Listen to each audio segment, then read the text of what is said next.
انسان کو جب کسی سے محبت ہو جاتی ہے تو سب سے پہلے وہ اس کا اقرار کرتا ہے۔ بالکل ایسے ہی جب اللہ سے محبت ہو جاتی ہے تو وہ کہہ اٹھتا ہے، نہیں ہے کوئی عبادت کے لائق سوائے اللہ کے، اور محمد مصطفیٰ صلی اللہ علیہ وآلہ وسلم اللہ تعالیٰ کے آخری رسول ہیں۔ اب محبت بڑھتی ہے تو انسان اپنے محبوب کا ذکر کرتا ہے۔ بالکل ایسے ہی وہ قرآن پڑھتا ہے، پھر محبت اور بڑھ جاتی ہے۔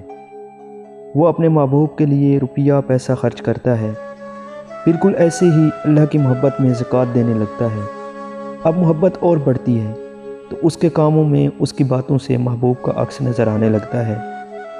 بالکل ایسے ہی بندہ رب کی رضا کے لیے کام کرنے لگتا ہے۔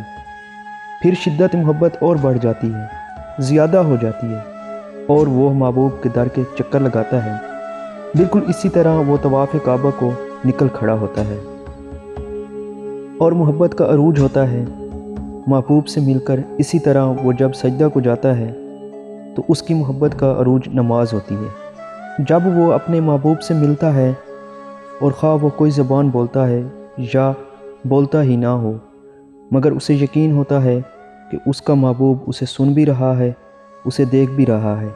یہی تو ہے محبت، یہی تو ہے حب خدا۔